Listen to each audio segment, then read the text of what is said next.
शुभ सकाळ मित्रांनो. आज होती मकर संक्रांत. आज मी लवकरच उठलेली. मला भाकरी करायच्या होत्या तर मी भाकरी वगैरे करून घेतल्या आणि दिदू तर झोपलेलीच म्हणून मला भाकरी जरा पटपट करायला भेटलेल्या. तर इथे मी भाकरी विक्री करून घेतल्या माझ्यानं. मी अंघोळ वगैरे धुवून घेऊन माझी तयारी वगैरे केली.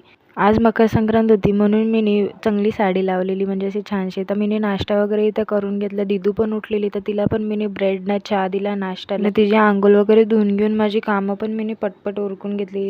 इथं मी तिला भाकर चारायला घेतलेली ना. मी पण भाकर खायला घेतली. इथे भाकर खाऊन आम्ही निघलेलो तिळगुळ बनवायला. आम्हाला तिला त्या चिक्क्या बनवायच्या होत्या तर आम्ही तिळाच्या चिक्क्या इथे बनवायला बसलेलो. मी ना आई मला तिळाचं पाक बनवून देत होत्या ना. मी इथं चिक्क्या पाडत होतो. त्यानंतर मला मेसेज आला तर आमचा ब्युटी पार्लरचा कोर्सचा जो टायमिंग होता तो लवकरच होता. त्यामुळे मला घाई झाली ती खूप जायला. आधीच 12 वाजून गेले ते म्हणून मी तिथून पटपट निघली ना. मी इथं घरी येऊन जेवण घालायला घेतलेला.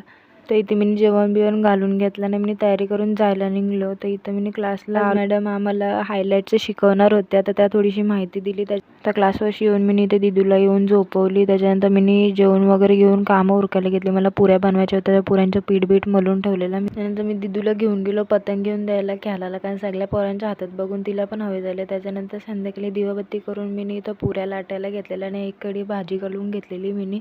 त्याच्यानंतर माझं सगळं जेवण बनवून झाल्याच्यानंतर इथे मी दिदूला खेळवायला बिलकलो थोडं. त्याच्यानंतर आम्ही जेवण बिवून करून मी सगळे माझी कामं पटपट. आजचा व्लॉग कसा वाटला हे कमेंट सेक्शनमध्ये नक्की सांगा.